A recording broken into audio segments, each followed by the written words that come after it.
Med Plus, çdo të enjte me fillim nga ora 20. Ju sjell informata, tema aktuale, këshilla e çdo gjë tjetër nga fusha e shëndetësisë. Med Plus me doktor Hektor Binishi për te mjekësisë. Teleshikues të nderuar miq të emisionit Med Plus, mirëmbrëma dhe mirë se erdhët në emision. Të dashur miq. Në trupin e njeriu të rrjedh një rrjet i fshehtë, i fuqishëm dhe shpesh i pazbuluar gjaku. Ky rrjet përbëhet nga arteret, venat, indet dhe organet të cilat bartin jetë. Por njëkohësisht mund të bartin edhe rrezik në heshtje nëse rrjedhën e këtij rrjeti e marrin në kontroll të ashtu quajturit gjarprit e gjakut. Si në romanin Gjarprit e gjakut, ku rrjedhët dhe lidhet e fshehta formojnë historinë shpesh edhe për të keq, edhe në trupin e njeriu çdo ind, organ dhe çdo trajtim ka një tregim të fshehtë. Sonte në Med Plus do të flasim për ato rrjedha të heshtura, për mjekët që shpëtojnë jetë në heshtje, për mjekët të cilët kanë qasje direkte në ato inde dhe organe, thjesht për mjekët të cilët i luftojnë këta gjarprit. Pra sonte do të flasim me profesor doktor shqiptar Demaqen, kirurg torakal. Mirëmbrëma doktor dhe mirë se erdhët në emisionin Med Plus.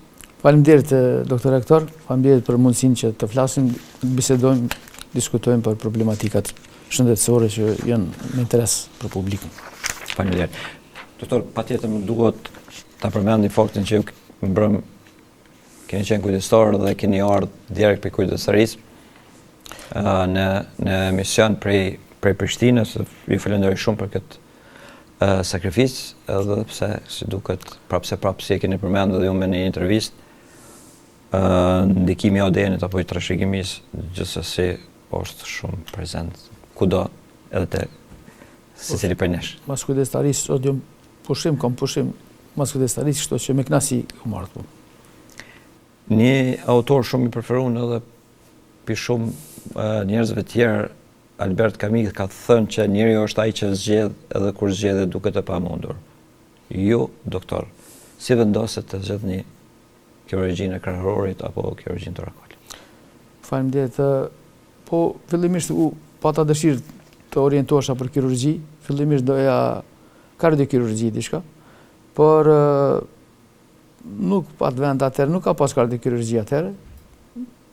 Edhe u orientova në kirurgji torakale, ku gjendet edhe zemra.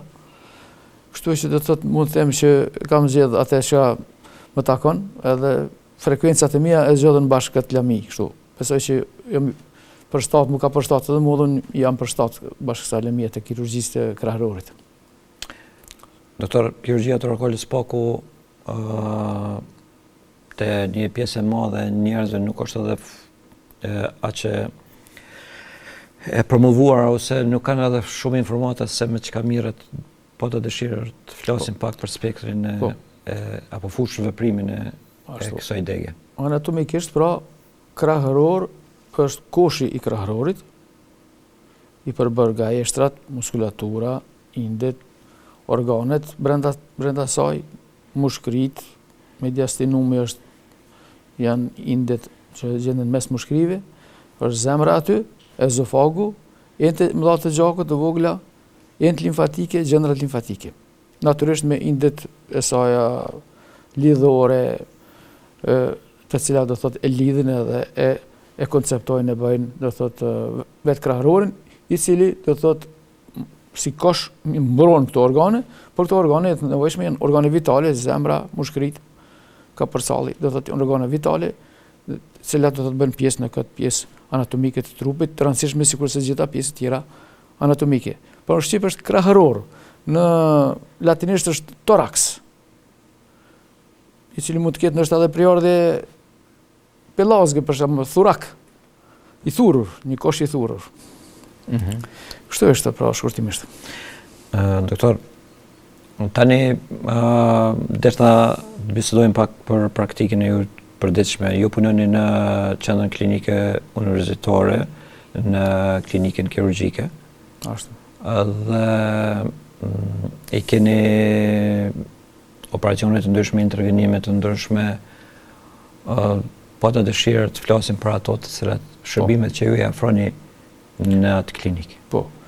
Aty do thotë përpos shërbimeve ambulantore, ekziston pra ambulanca, është një institucion jashtë qendrës klinike, është brenda oborit, por është do thotë ambulancë.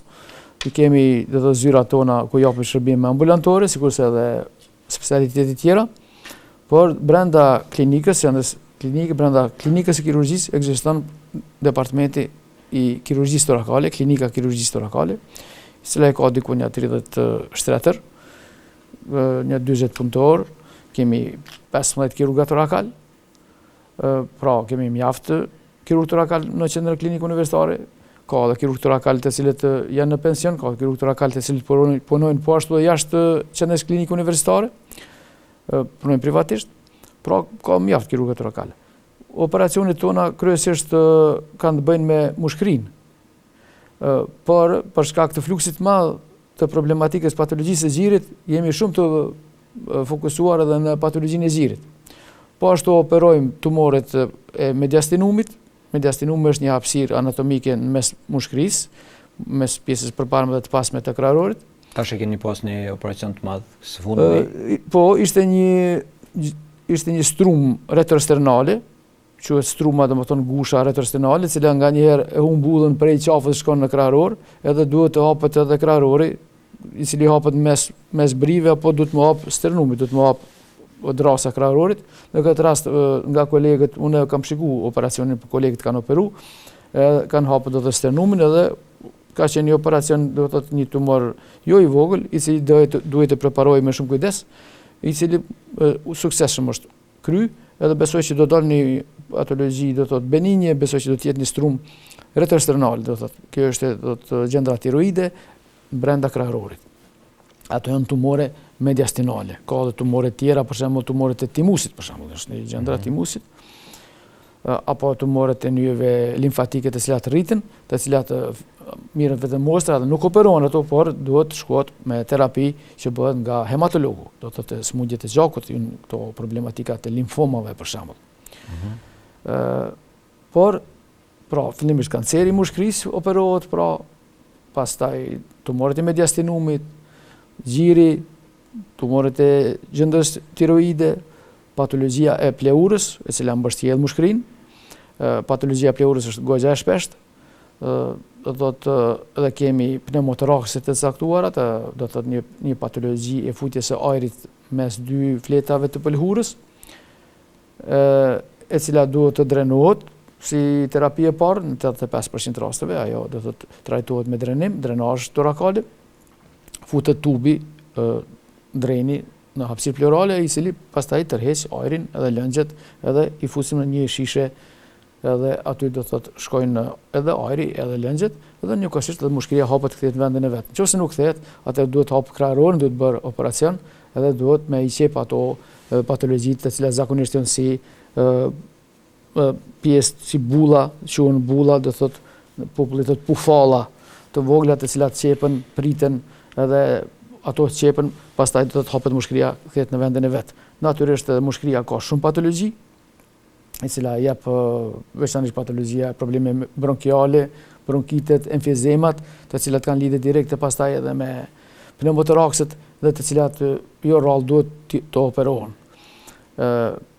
Ato janë më të shpeshta, dhe pastaj janë kanceret që janë pra ashtu të shpeshta, por si kanceret e mushkërisë, kanceret janë më pak të operueshme. Për shembull, prej 100 rasteve të cilat do të diagnostikoheshin, janë të operueshme vetëm 20 raste. Vetëm 20% e kancereve të mushnisë janë të operueshme. Të tjerat janë të pa operueshme fillimisht, të cilat nuk operohen mirë, po shkohet me terapi onkologjike, kimioterapi, radioterapi, bëhet zvogëlimi i tumorit, e pastaj bëhet gati dhe që ai pacient ndoshta edhe të operohet dhe të përgatitet për operacion. Ky qëllimi është që të hiqet tumori, apo të neutralizohet ai, apo mos të lihet që të shtohet, që të rritet tutje dhe mos t'jap metastaza. Doktor, ajo që na afekson gjithë dhe më shumë të janë smundjet të rënda që i quajnë popullit apo kanceret. E përmendet rolin e kirurgut të kraharorit lidhur me trajtimin e kancerit mushkërive.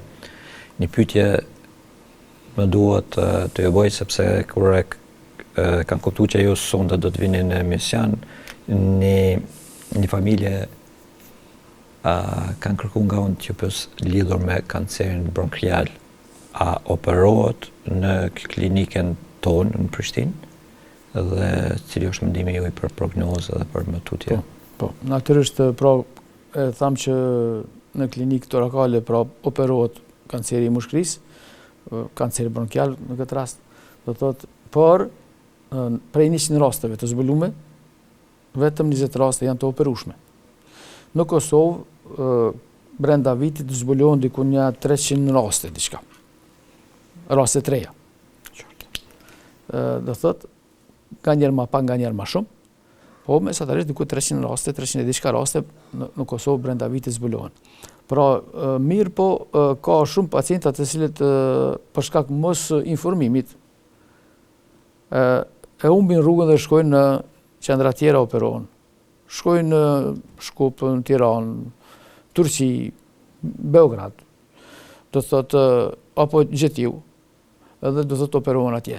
Aktualisht i kemi kushtet që të bëhen operacione të tilla, natyrisht kushtet tonë janë diçka pak më modeste se sa kushtet e qendrave tjera rajonale, mirë po do thotë kemi mjaft personel edhe mjaft ekspertizë që këto t'i bëjmë trajtimet me shumë sukses, e që pastaj natyrisht pas operimit vjen puna onkologut, i cili do të bëj kimioterapinë apo radioterapinë, që po ashtu kemi ekspertat tonë në Kosovë, të cilët e bëjnë në mënyrë shumë suksesshme. Është një gjenerat me potencial të jashtëzakonshëm, edhe kirurgjik, edhe onkologjik, do thotë të cilët punojnë shumë zellshëm edhe të cilët kanë rezultate shumë të mira.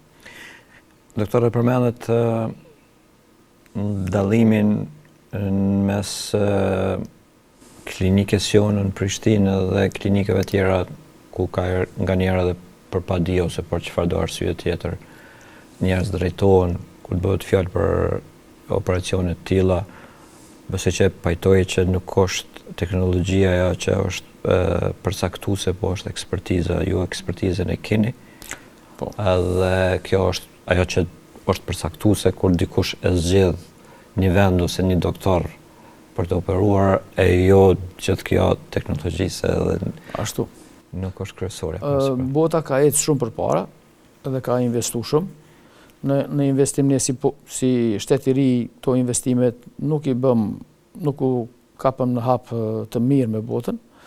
Mirë po, procedurat bazike dhe procedurat tash të avansume, dhe të jemi duke i zbatu edhe në klinikat tona. Për kirurgji torakale ekzistojnë tash procedurat e cilat bëhen me anë të kamerave. Ne kamerat i kemi, natyrisht ekspertizën, super ekspertizën që e kanë shtetet sikur se është Turqia për shembull, nuk i kemi, po shtetet në rajon do thotë nuk e kanë atë super ekspertizë lidhur me problematikat e operacioneve me kamera. Kështu që mirë po do thotë operacione tjera ne jemi shumë të fokusuar dhe kemi ekspert mirë dhe operohet shumë mirë, edhe kemi edhe aparaturat të cilat do të na lehtësojnë operacionin. E dyta, e treta është që te smundjet malinje, sikur është kanceri, nuk është kanceri nuk trajtohet me teknologjia nuk e operon, po e operon eksperti. Patjetër. Edhe do thotë kanceri duhet hiqet jo vetëm tumori, po duhet të hiqen edhe nyjet limfatike, pastrimi i nyjeve limfatike, të cilët po ashtu e bën eksperti. Edhe te trajtimi i kancerit nuk është primare a do të ketë dhimbje pas operacionit shumë pacienti, apo jo, po primare është që të hiqet kanceri. Sigurisht. Por mënyrë artificiale sot edhe në botë, më shumë ka rëndësi estetika. Fjala por estetika, sa është kjo prerja e madhe, a lën shenjë operacioni, se sa është heq kanceri, apo si është pastru brenda kanceri. E që është kryesore. Kryesorja është heqja e tumorit, pastrimi i nyjeve limfatike, edhe pastaj do thotë dhimbja do të jetë, mirë po dhimbja është problematika e fundit e cila menaxhohet nga pacienti, sepse ai pacienti është gjallë, është heq kanceri. Do të nuk është vija e cikatriksi, vraga që mbet pas operacionit të para. Pra është një informim jo i rregullt, jo i drejtë, do të thotë që estetika tjetë e para, pastaj tjetë operacioni i brenda që është kryer aty. Do të para që të hiqet kanceri, të pastrohet mirë, e pastaj ngel dhimbja që ne menaxhohet me ilaçe. Prandaj njerëzit ikin thonë do të shkoj atje ku ka më pak dhimbje edhe do ta bëj operacionin me kamera. Se është prera më e vogël, ajo kjo edhe është njësoj. Nuk është bashkë njësoj sepse operacioni që bëhet mirë klasike hapet krahërori më mirë, edhe bëhet hiqja e kancerit edhe e nyjeve limfatike, pastimi bëhet shumë më i mirë, edhe prek me dorë. Do thotë, pra kjo nga rendja pas teknologjisë është një më tepër edhe problematike komerciale, do thotë, e cila nxit shtimin e këtyre përdorimit kamerave edhe blerjen e kamerave nga institucionet. Qëllimi do thotë që të bëhet një biznes me këtë teknologji të re dhe që teknologjia të dominojë. Sikurse te makinat që ka teknologji, për shembull teknologjia për të mashtruar se vetë makina. E vërtet. Thua se teknologjia po e çon klientin për një pikë në pikën tjetër me makinë. E çon makina për një pikë tjetër, jo teknologjia. Pra do thotë është një presion i madh që bëjnë do thotë kompanitë të ndryshme që ta ngrisin thuasi teknologjia është diçka më e rëndësishme, qëllimi është me ushqit ato aparatura të cilat janë shumë të shtrejta. Doktor, nëse ja shtojmë edhe një fakt tjetër që për mua është shumë i rëndësishëm dhe kujtoj që është i pamushëm, pra sa unë e kuptoj jetën edhe shëndetësinë është se askush nuk mund të ketë edhe kujdesin njëjtë ndaj popullatës apo popullit të pacientit yt, sikur se më shumë se sa ne ose ju në këtë rast, me që është tema për ju, se sa ku do që të shkojnë edhe sidomos këto institucione që shkojnë në region. Nuk e mohojnë faktin e të drejtën e secilit mi zgjedh vendin edhe institucionin, por këto janë fakte. E përmendet intervenimet, operacionet që i kryeni ju në ku bëhet fjalë për kancer të gjirit. Unë kisha pas dëshirë videon 4 edhe njëkohësisht të flasim pak, doktor, për ndryrët që i kryeni ju, cilat e në ato llojet, kur vendosni hekjen e plot apo të pjesërisht me të tjera. Kjo është tumori po shihet në këtë rast, varësisht prej pozicionimit të tumorit, varësisht prej gradës së tumorit, varësisht a ka metastaza apo nuk ka metastaza në nyje limfatike, varësisht prej imunohistokimisë, po ashtu aktivitetit të ndarjes së qelizave, aktivitetit të mutacionit të qelizave, sjelljes së qelizave, atëherë do të vendoset ose për trajtim selektiv segmentar, sikur se është lumpektomia apo segmentektomia apo një prerje e caktuar e vogël e indit gjendëror, zbashku pastaj me heqje të nyjeve limfatike apo të ndonjë mostre të nyjeve limfatike. Mirë, po nëse tumori pak më i madh, nëse tumori është më afër majës së gjirit, atëherë do thotë nuk mund të kërcehet gjiri, por do të hiqet indi gjendëror komplet, qoftë me pa rregullim estetik më vonë, apo qoftë me rregullim estetik i cili mund të bëhet do thotë varësisht prej masisë së tumorit, edhe prej rrethanave, mund të hiqet komplet indi gjendëror, edhe pastaj të futet implanti. Por në botë do thotë implanti, me qenë se kaq fort është puna e estetikës, atëherë nuk është bashkë mirë me njëherë të futet implanti, sepse prapë e para është trajtimi edhe pastrimi i mirë i kancerit nga indi gjendëror, nga gjiri, e pastaj, kur e shohim që s'ka më rikthim të smundjes, atëherë mund të bëhet të shkojmë edhe kapim për estetik. Pra e para është që të hiqet edhe të pastrohet mirë kanceri, që gruas t'i japim jetë, e pastaj do të përpiqemi që t'ia kthejmë edhe funksionin estetik, do thotë indit gjendëror dhe të gjirit. Natyrisht për gruan është shumë e rëndësishme ajo puna estetike, mirë po nuk duhet të jetë më e rëndësishme çështja estetike se sa çështja shëndetësore. Do thotë mund të habitet dikush duke i dhënë fort rëndësi çështjes estetike, edhe të habitet, edhe që pastaj të harroj që çështja e shëndetit është më e rëndësishme se sa çështja e estetikës. Por estetika është problem i trajtimit të mirë të kancerit të gjirit, do thotë heqjes së mirë të kancerit të gjirit. Estetika është vetëm një shpërblim që natyra e jep, nëse shkohet mirë, do thotë bëhet operimi mirë, po zakonisht bëhet kur tumori i gjirit është pak më i vogël, jo fort i madh, por do thotë për gratë të cilat pra e shikojnë, bëjnë kontrollat e rregullta te klinicisti i cili mirret me gjirin.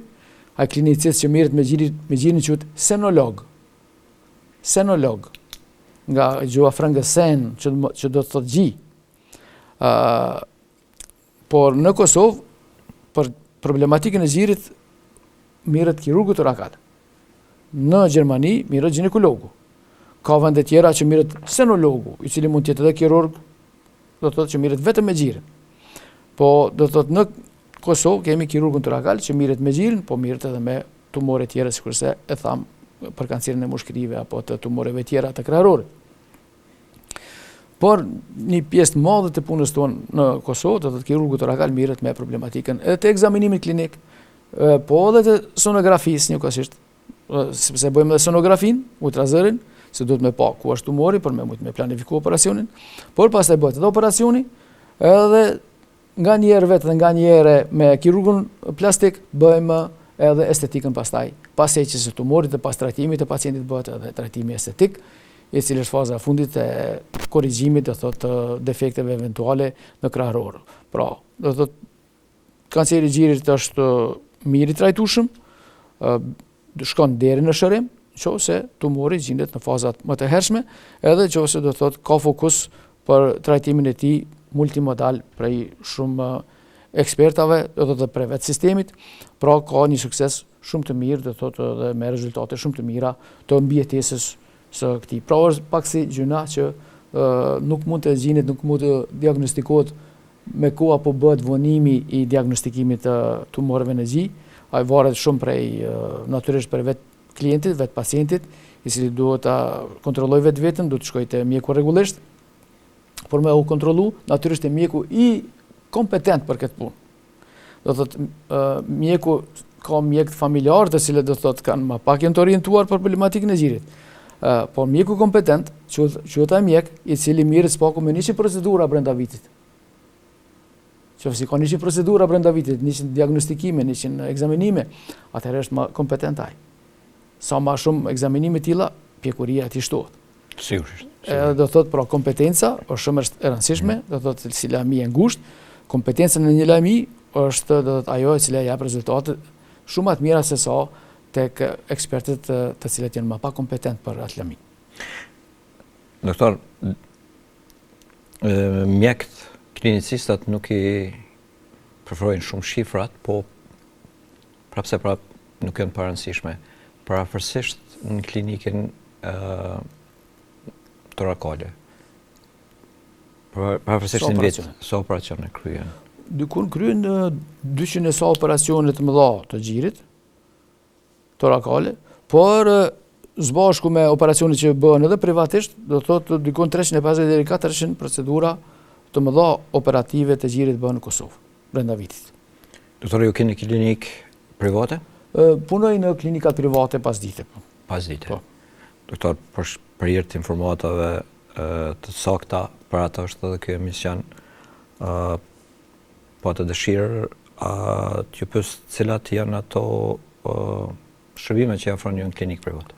Ju personalisht. Po, klinikat private ofrojmë shërbime përpos ekzaminimit klinik, natyrisht jo vetëm për gjirin, por edhe për mushkërinë. Ekzaminimi klinik është e para, shikimi i radiologjisë, imazherisë, qoftë krahërorit, qoftë gjirit, po ashtu bëjmë ultratingullin e gjirit, njëkohësisht. Ultratingulli i mushkërisë nuk shihet mirë mushkëria me ultratingull, mund të shihet pëlhura, mund të shihet hapësira pleurale kur ka ujë apo kur ka ajër eventualisht, edhe mund të bëhet ndonjë punksion pleural eventualisht. Pra mujmë në klinikat private mund të bëjmë edhe procedurat bërjes së gjilpërës, do thotë me gjilpër marrja mostra me gjilpër të holl apo me gjilpër të trash, po ashtu mund të bëhet në klinika private marrja e lëngut nga hapësira pleurale të problemet e fuzioneve pleurale për dërgim për diagnostikim. Natyrisht mund të bëhen edhe drenazhat, te këto ka klinika të cilat mund të ofrojnë mundësinë edhe bërjes së drenazhave në hapësirë pleurale apo dhe operacioneve të mëdha të krahërorit, të cilat bëhen pak më rrallë për shkak të kompleksitetit, jo vetëm kirurgjik, por edhe anesteziologjik. Pas neurokirurgjisë, anestezioni më kompleks është anestezioni në kirurgji torakale. Pas neurokirurgjisë, sepse do thotë anesteziologu duhet ta bëj intubimin e pacientit për tumoret e krahërorit, për operacionin e një krahërori, intubimi bëhet me tubus 2 lumen quhet. Do thotë jepet një mushkërie jepet ajër, ndërsa mushkëria tjetër do të bllokohet tubi për mushkërinë tjetër, e cila duhet operohet. Pra është një teknologji pak më tjetër e intubimit edhe e punës që e bën anesteziologu, i cili do të jetë më i verzuar për anesteziologjinë e krahërorit. Pra edhe në krahëror, edhe për kirurgji torakale diçka pritojnë pak anesteziologët të vinë për shkak të kompleksitetit të operacioneve të cilat duhet të udhëhiqen dhe të bëhen në kirurgjinë e krahërorit.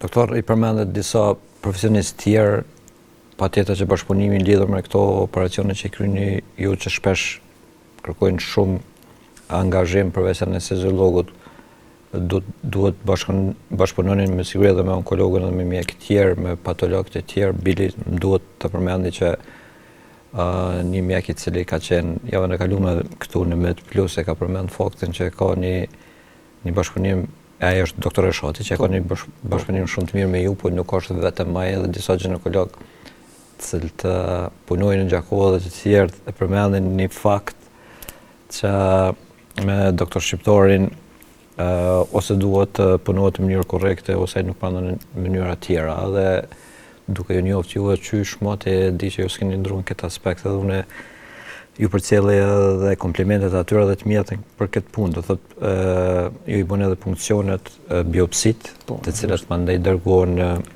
te patologu. Po ashtu.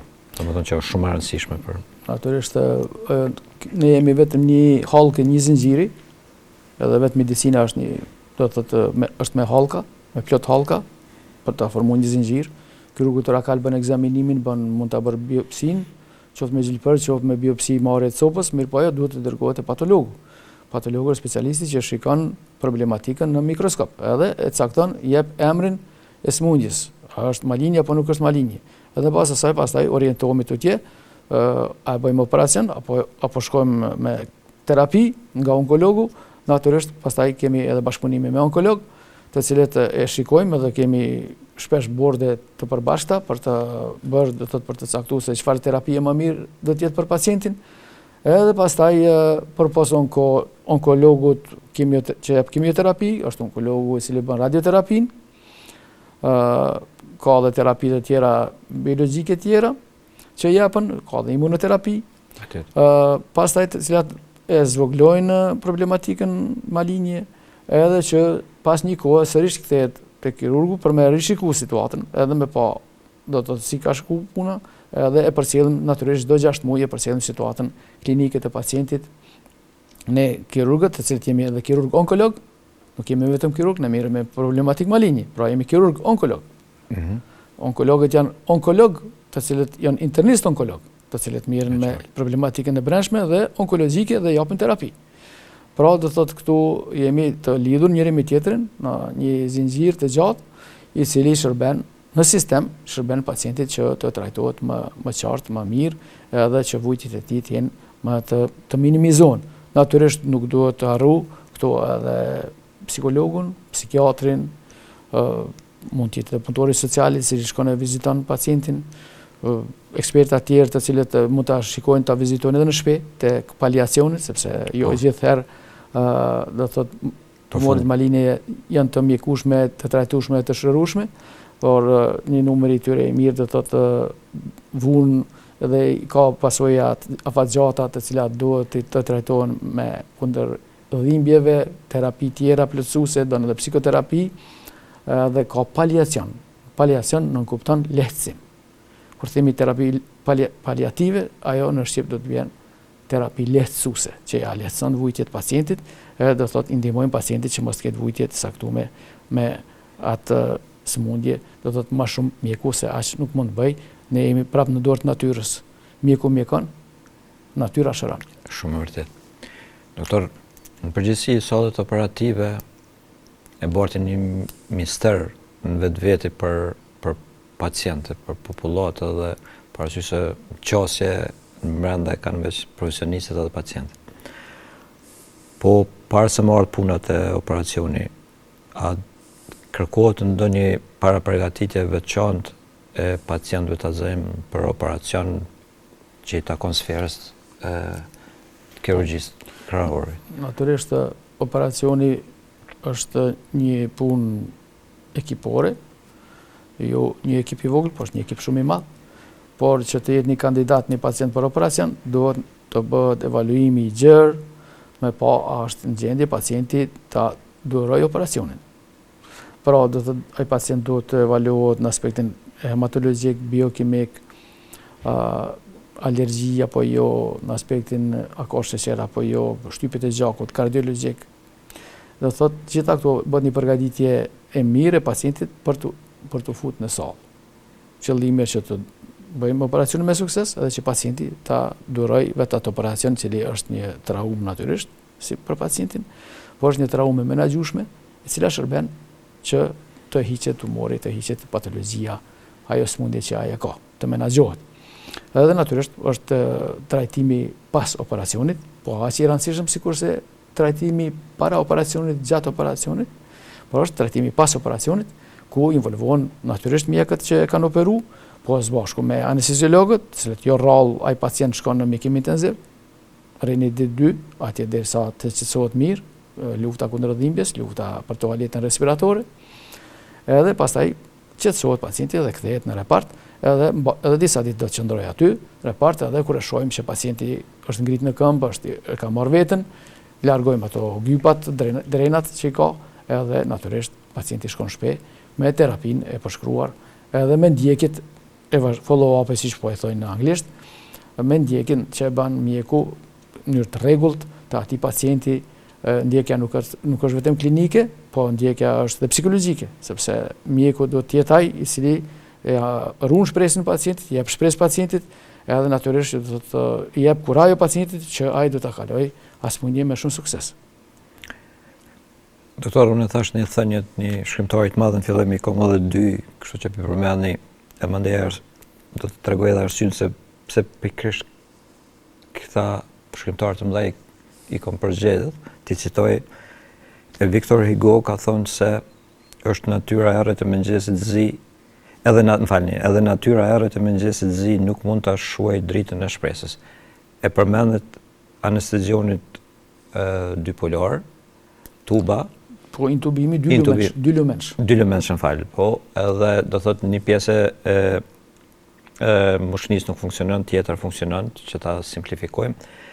Edhe kjo do të thotë që shpesh është në pyetje në operacione që mund të quhen me raste besoj edhe jeta vdekje për pacientin. Qysh të ju njoft ju edhe në aspektin që jeni shumë emocional, shumë njerëzor.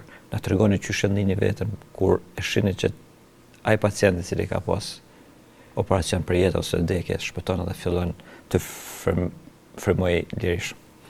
Natyrisht shikoni, këto janë edhe suksesi edhe mos suksesi, është pjesë e punës tonë. Do të thotë jo gjitha rastet mund të përfundojnë me sukses të plotë.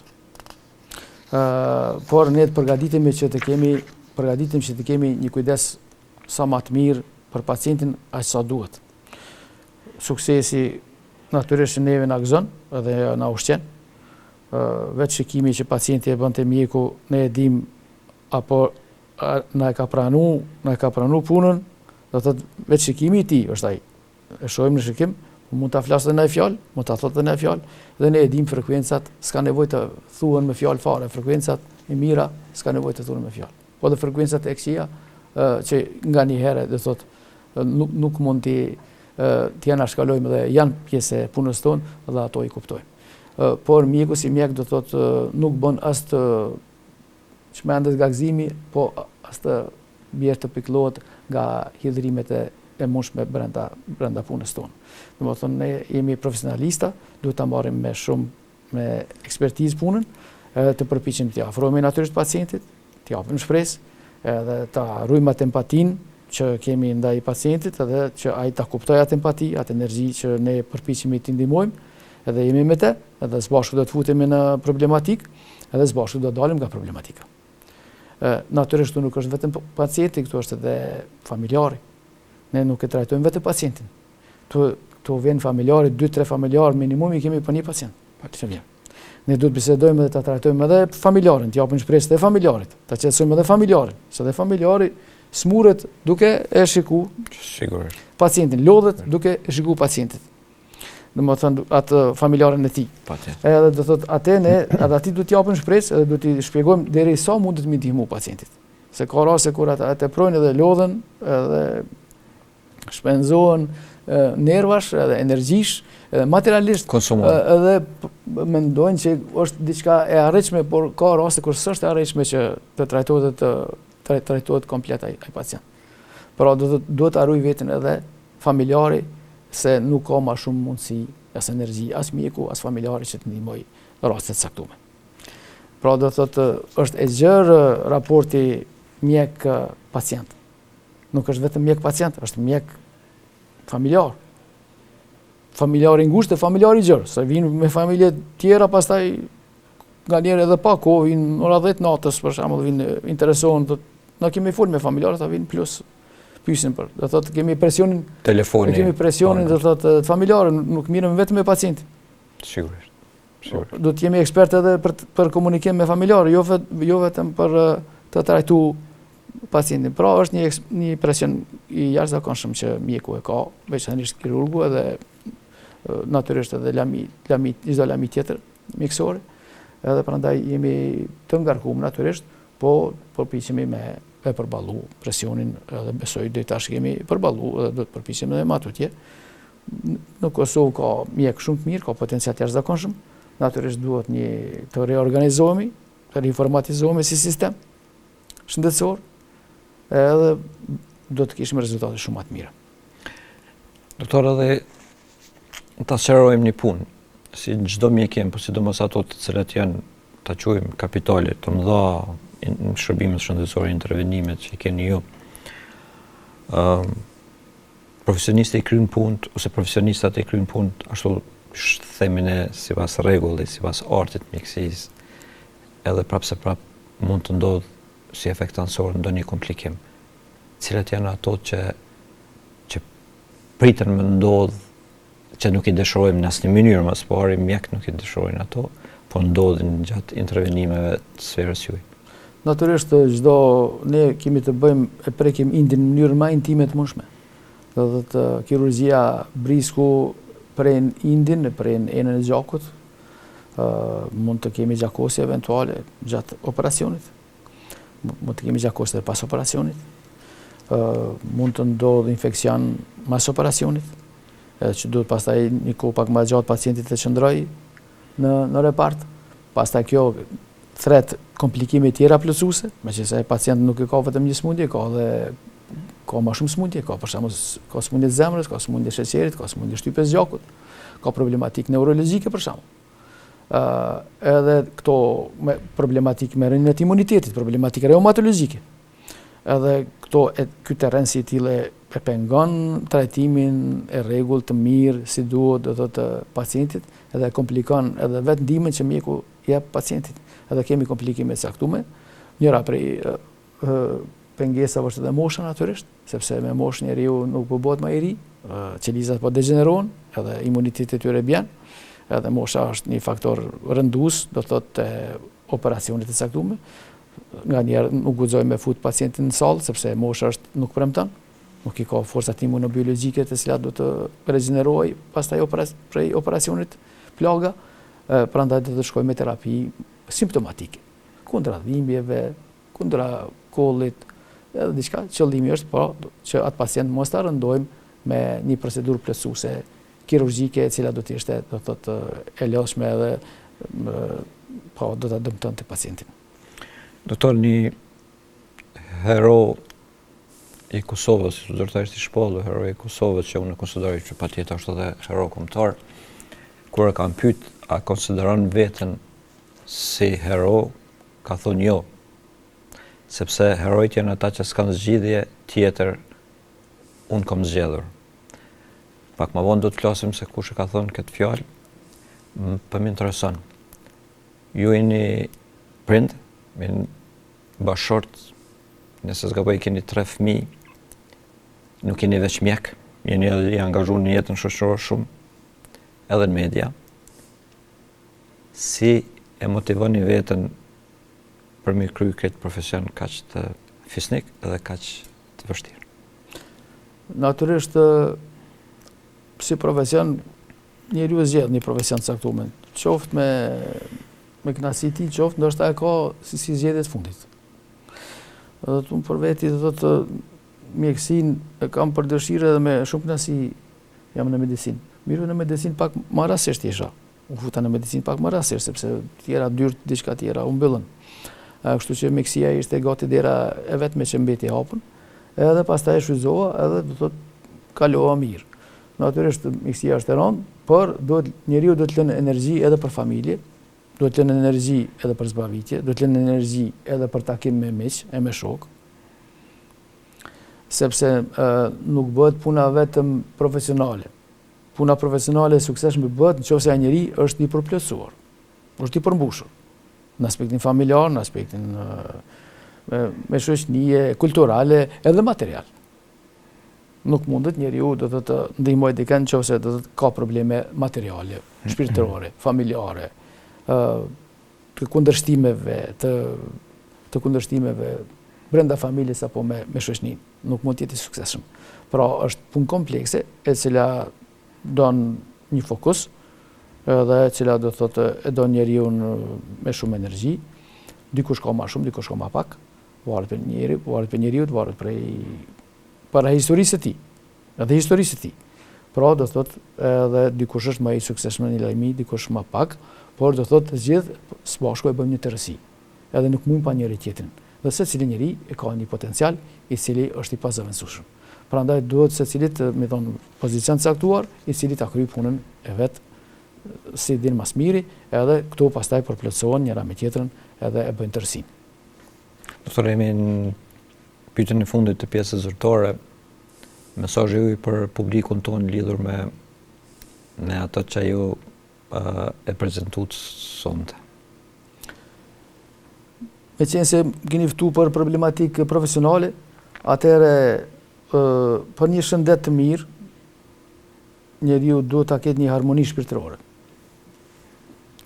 e cila mundson që të ketë edhe harmoni edhe materiale, mundson të ketë harmoni familjare.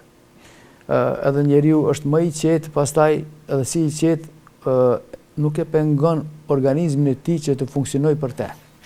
Nëse njeriu ka kundërshtime të brendshme, atëherë ai e pengon organizmin të funksionojë si duhet. Pra duhet ta lër organizmin të funksionojë si duhet, duhet të gjejmë një harmoni shpirtërore, fizike që me mujt me e gëzu shëndetin. Ajo pastaj sjell edhe rezultate në punë, rezultate në jetë, edhe pastaj do thotë njeriu e ndin veten më të plotësuar. Një njeri i plotësuar do të ndin veten më me peshë. Edhe ai njeri do thotë pastaj si i tillë pra është më i qetë, edhe natyrisht edhe shëndeti funksionon më mirë. Dhe ka nevojë për më pak ilaçe. Natyrisht këtu duhet përpas ushqimit kualitativ, lëvizja duhet të jetë lëvizja e rregullt, s'do thotë të bëj ushtrime, palestra të rënda, por palestër e mirë është edhe palestrën thojza është edhe një ecje e mirë, një ecje e rregullt. Shumë mirë. Ecje e rregullt në ajër të pastër, do thotë lëvizje të lehta, do thotë ato do të mjaftojnë që do thotë të qarkullojë gjaku. Kur qarkullon gjaku, atëherë furnizon edhe trurin më mirë me oksigjen, me nutrient, me materiale ushqyese, të cilat truri është dirigjenti kryesor, i cili pastaj do t'i dirigjojë edhe qelizat tjera, edhe e mban organizmin në një harmoni, në një balaspesh të rëndësishme për me mujt me e jetu jetën që na ka dhënë natyra. Të thosh shumë faleminderit për këtë pjesë, unë rezervoj drejtën për pyetje personale gjithnjë. Kisha pas dëshirë foton me ma prezentu regjia. Tash unë e përmenda që një hero tonin i cili ka thënë herojt janë ata që s'kanë zgjidhje tjetër, e unë kom zgjedhur kur Bacan Adem, i cili është baba i juaj, doktor Baca Adem Dembaçi, pra kur e kanë pyet se a konsideroni veten eroj, është përgjigj kështu.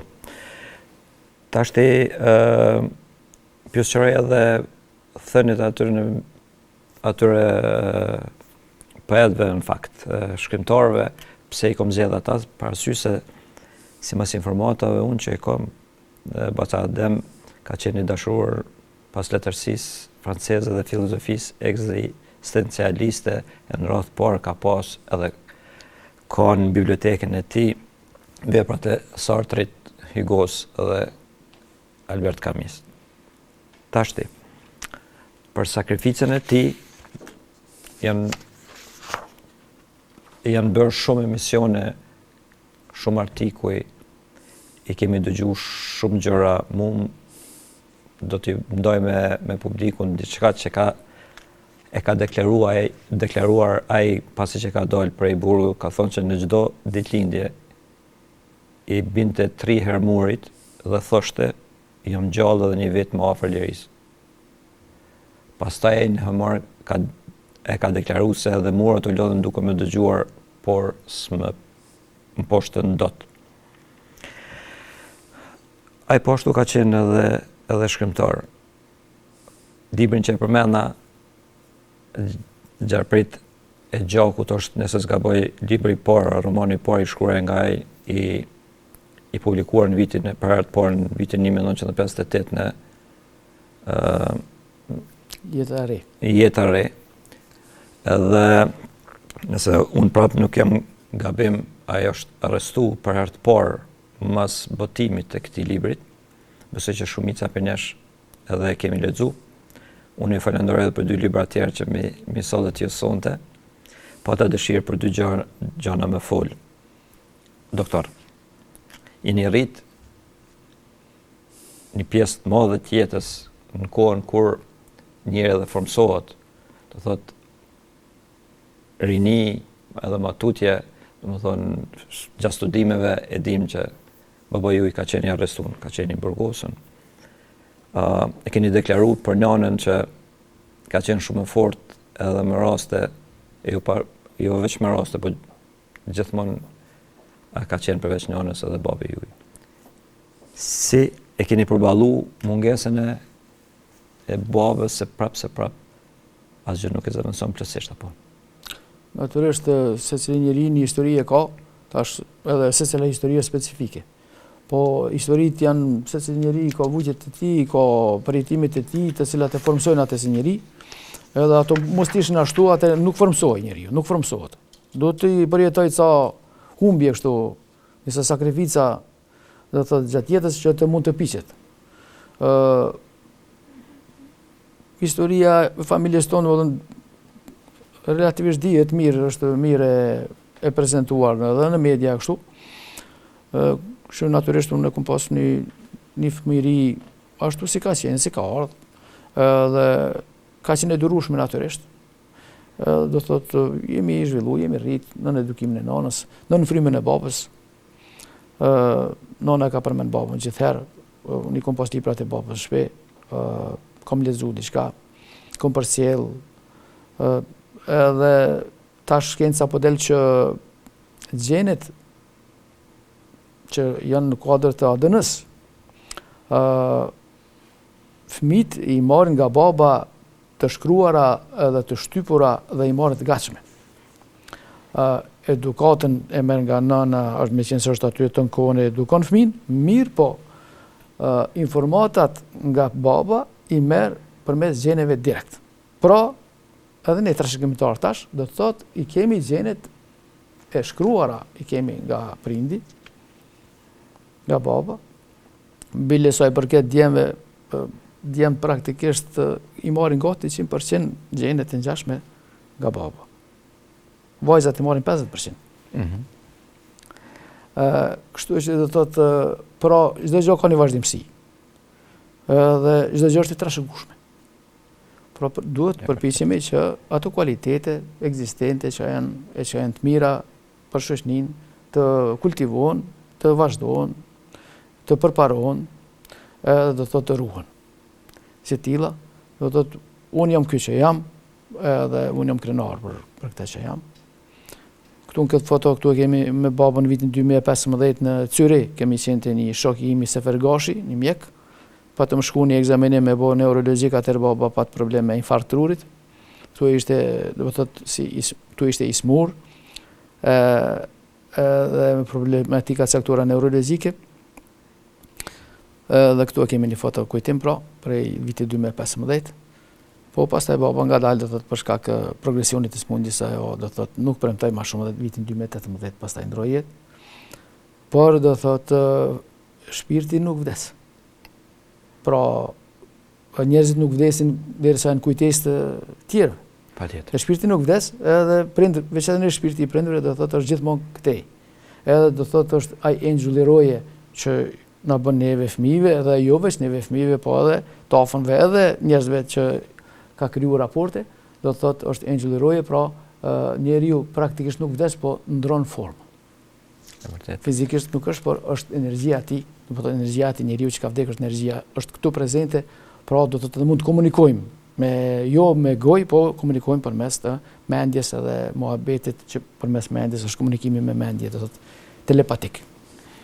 Shumë faleminderit që i ndot edhe këto të dhëna shumë personale me ne dhe me gjithë publikun. Unë më lejoni t'ju uroj 28 nëntorin, i cili është nesër, ditën e flamurit, për atë flamur që kanë sakrifikuar shumë njerëz si Pocadem, po dhe të tjerë, edhe që vazhdojmë të sakrifikojmë. Faleminderit edhe unë shpresoj që nuk ju kemi mundu shumë me ardhen këtu, po ju si zakonisht e përmendet edhe unë e përmenda punën e trashëgimisë. Për ju nuk ka fort pengesat cilat nuk mund të kaloni. Faleminderit edhe mirupafshim në emisione tjera. Faleminderit shumë për ftesën. Unë me kënaqësi vin Gjakov, kam edhe shok edhe miq në Gjakov, kështu që në takimet tashme u takofshim. Faleminderit shumë për ftesën. Kënaqësi. Të nderuar miq, sonte me doktor Shqiptar Dimaqin folim për shëndetin e kraharorit, për sfidat e kirurgjisë moderne dhe për humanizmin që jep kuptim çdo ndërhyrje. Në prag të festës së flamurit, kjo bisedë na kujton edhe një herë se krenaria jonë kombëtare nuk qëndron vetëm në histori, por edhe të njerëzit që punojnë çdo ditë për të shpëtuar jetë, për të ndërtuar besim dhe për të dhënë vendit tonë më shumë shëndet dhe dinjitet, si është edhe puna me doktor Shqiptarin. Edhe herë duke ju falendëruar doktorit, ju falenderoj edhe juve dhe ju uroj gëzuar festën e flamurit dhe deri në takimin e radhës kujdeseni për veten dhe për të tjerët. Kaq kishim për sonte, bashkë mirupafshim.